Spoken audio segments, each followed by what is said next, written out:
On passe maintenant à l'exercice 2 du TD8, comparaison des statistiques pour des particules dans un puits de potentiel. Donc là, c'est un exercice un peu de pratique qui n'a pas vraiment de sens physique en tant que tel. Donc c'est plutôt un exercice, il faut le prendre comme un petit exercice de calcul, de manipulation. On verra des exercices plus intéressants physiquement dans les prochains TD. Donc on considère des particules identiques et indiscernables qui sont soit des fermions, soit des bosons. Et on suppose que pour une particule, elle est dans un puits de potentiel, donc avec une énergie cinétique et un potentiel en 1/2 de K position au carré, 1/2 de K Q2. Et on le sait, pour une particule, les niveaux d'énergie epsilon n sont donnés par h bar oméga, petit n plus 1/2, où petit n est un entier qui vaut 0, 1, 2, 3, etc. Et oméga, c'est la fréquence d'oscillation de la particule classique dans ce puits de potentiel, qui est racine de K sur M, où K est la constante ici de Raeder et M la masse. Voilà. Pour la suite, on suppose que le système donc est dans un environnement à une température T, et on pose bêta égale 1 sur KT, comme dans les problèmes précédents, et on posera le nombre sans dimension exponentielle moins bêta h bar oméga égale à y. Et de même, on posera x, c'est 1 sur bêta h bar oméga, nombre sans dimension. Dans la première question, on suppose que le système est à température T dans l'ensemble canonique, ça veut dire qu'il échange de l'énergie avec l'environnement, mais pas des particules. Et on suppose que le système contient une seule particule. On nous demande de calculer la constante de normalisation, qu'on appelle aussi fonction de partition, grand Z indice n égale 1, définie dans le problème précédent. Je vous rappelle que c'était la constante de normalisation, ici pour la loi de Boltzmann. Alors, voici la réponse. Epsilon n, c'est l'énergie du niveau n pour une particule. Et le nombre total de particules, grand N est fixé, ici à 1.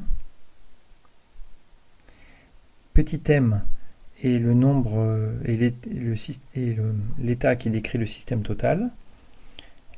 Grand E de m, c'est l'énergie du système. Voilà, et l'expression générale qu'on avait vue pour la constante grand Z, c'est grand Z indice n égale la somme sur tous les états petit m à n fixé de exponentielle moins bêta, l'énergie. Alors dans le cas de 0 particule, qu'on appelle aussi l'état du vide, eh bien il n'y a aucun terme, et par convention, l'énergie vaut 0, exponentielle de 0 fait 1, donc grand Z est égal à 1. Dans le cas d'une particule, eh bien, s'il y a une particule, elle peut être cette particule dans l'un ou l'autre des niveaux d'énergie. Donc c'est une somme sur toutes les possibilités de mettre une particule sur un niveau petit n, et donc ça peut se réécrire comme une somme sur petit n, de exponentielle moins bêta l'énergie epsilon n. Voilà. Alors dans le cas de l'oscillateur harmonique, cette énergie on la connaît, est donnée par cette expression.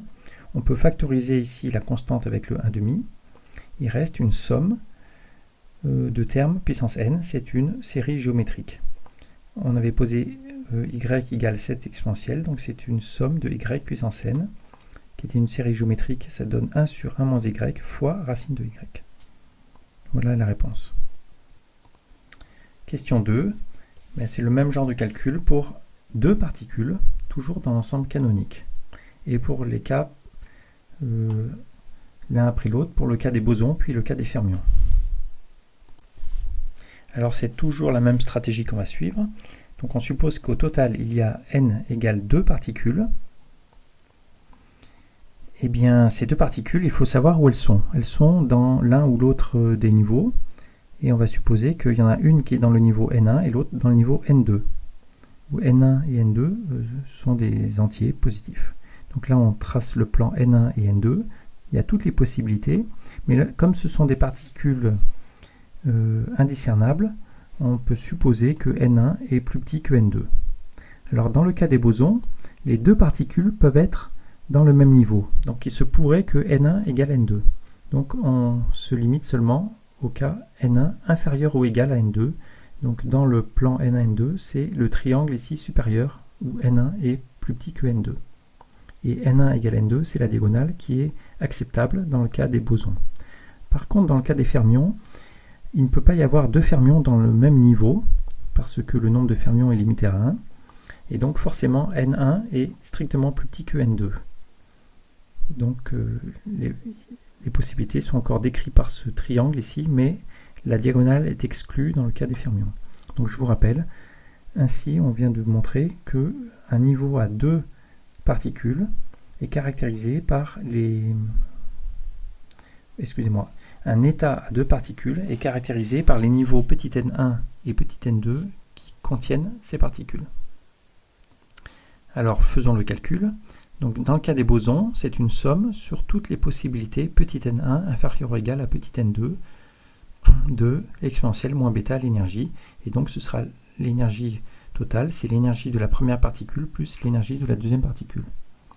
Alors cette somme n'est pas forcément simple à calculer parce qu'il y a une contrainte entre N1 et N2. Et donc c'est une somme, vous voyez, sur tous les points de ce triangle. Donc ce qu'on va faire pour faire le calcul, c'est qu'on va faire une somme sur tout le quart ici, donc tout N1 et N2 possible. Et ensuite, il faudra soustraire cette partie qu'on ne compte pas. Donc on fait une somme sur tout N1 et N2 possible. Autrement dit, on a doublé la surface, et donc, pour cette raison, on rajoute un demi devant. Le problème, c'est que on a en effet doublé la surface, mais pas tout à fait, parce que en faisant la somme sur tout et en divisant par 2, eh bien la diagonale a été divisée par 2. Donc il faut rajouter un demi de la diagonale. Et c'est ce qu'on fait ici, on rajoute un demi de la somme sur la diagonale, où n1 égale n2, donc c'est une somme sur petit n, et il apparaît moins bêta, epsilon n plus epsilon n, donc moins bêta 2 epsilon n. Voilà. Donc maintenant, une fois que ça c'était l'astuce, une fois qu'on a observé ça, cette première terme ici, exponentielle de moins bêta, la somme c'est le produit des exponentielles, et donc la somme se factorise, il apparaît somme sur n de exponentielle moins bêta epsilon n au carré, avec le facteur 1,5, et ça, voici la deuxième somme. Alors cette première somme, c'est une somme géométrique, mais qu'on a déjà calculée à la question précédente, c'est Z1, qui est racine de y sur 1 moins y, et cette deuxième somme, c'est aussi une série géométrique qu'on calcule de la même façon. Voilà, on remplace epsilon n par l'expression de l'énergie de l'oscillateur harmonique. Il y a une constante ici qu'on peut factoriser. Le 1,5 avec le 2, ça fait exponentielle moins bêta h bar oméga. Il reste cette somme, qui est une série géométrique, comme tout à l'heure, sauf que c'est y puissance 2n. Donc ça nous fait y sur 1 moins y2. Voilà, qui s'écrit comme ça.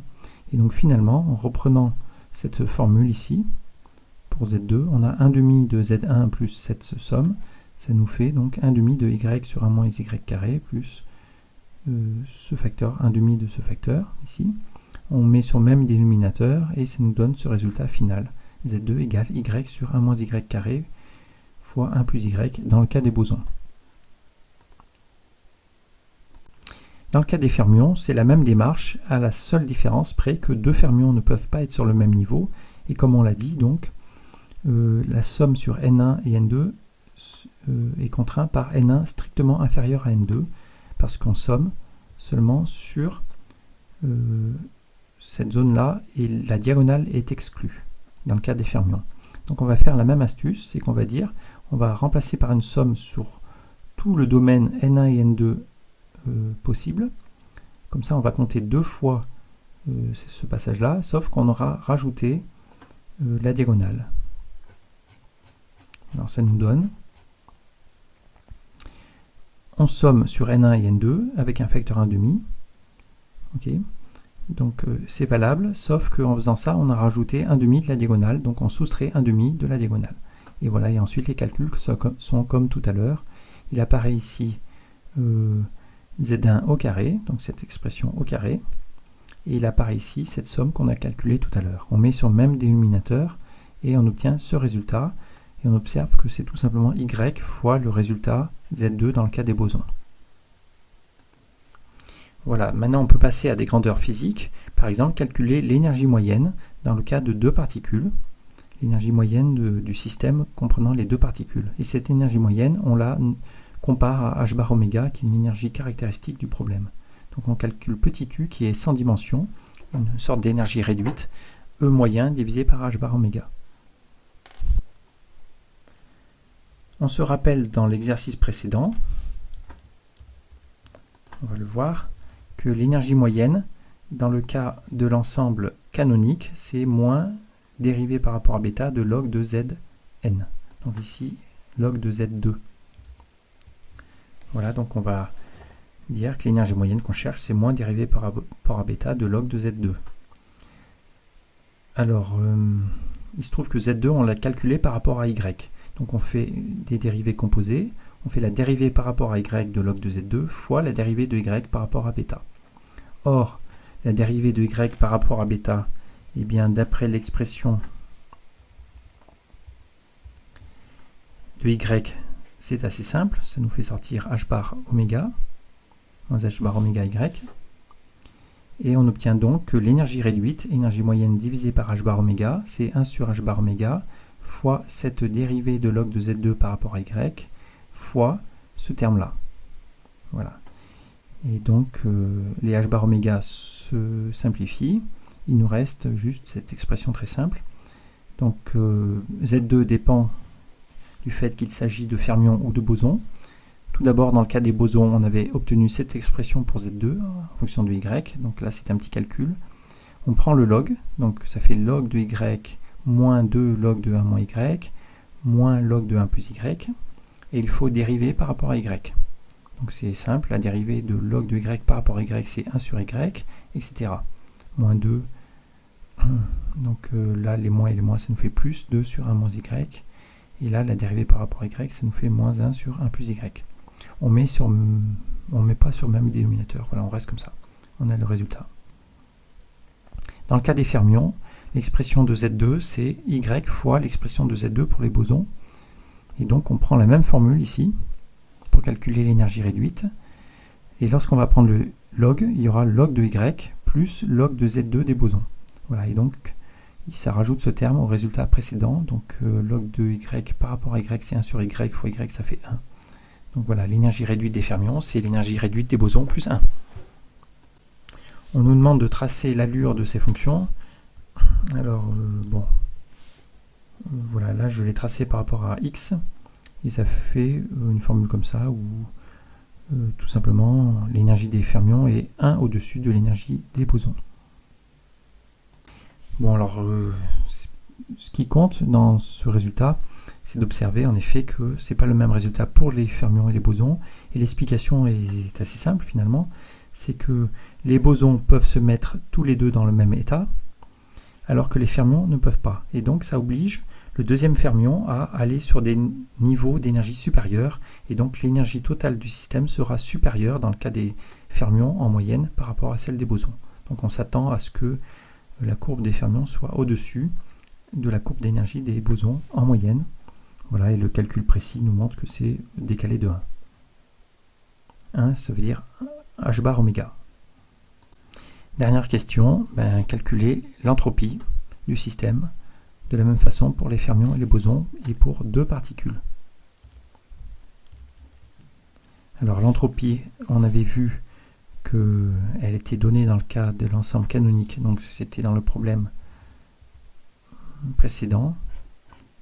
Voilà, dans l'ensemble canonique, l'entropie est donnée par l'énergie moyenne sur T plus K log de Z2, ici. Donc, voici cette expression. Et l'énergie moyenne, divisée par H bar oméga, c'est ce qu'on appelait petit u. Et donc, ça fait apparaître ici 1 sur kt fois H bar oméga, ça fait 1 sur x. Plus log de Z2. Alors maintenant, on va se spécialiser au cas des bosons et deux particules. Donc 1 sur x fois u, l'énergie réduite pour les bosons, qu'on a calculé dans la question précédente, plus log de Z2 pour les bosons. Ça fait cette expression-là. Et pour les fermions, eh bien c'est pareil. 1 sur x fois u pour les fermions, qui est 1 sur x fois 1 plus u des bosons, plus log de z des fermions, qui était log de y, z des bosons. Et donc il se trouve qu'il y a deux contributions nouvelles, c'est ce 1 et ici ce y. Alors il apparaît 1 sur x, et là log de y. Mais log de y, c'est rien d'autre que moins 1 sur x, ça se compense. Et donc on obtient que les fermions et les bosons ont la même entropie. Alors on peut se poser la question, est-ce que c'était attendu que l'entropie des fermions et des bosons soit la même? Est-ce que ce sera toujours vrai? Je vous laisse y réfléchir.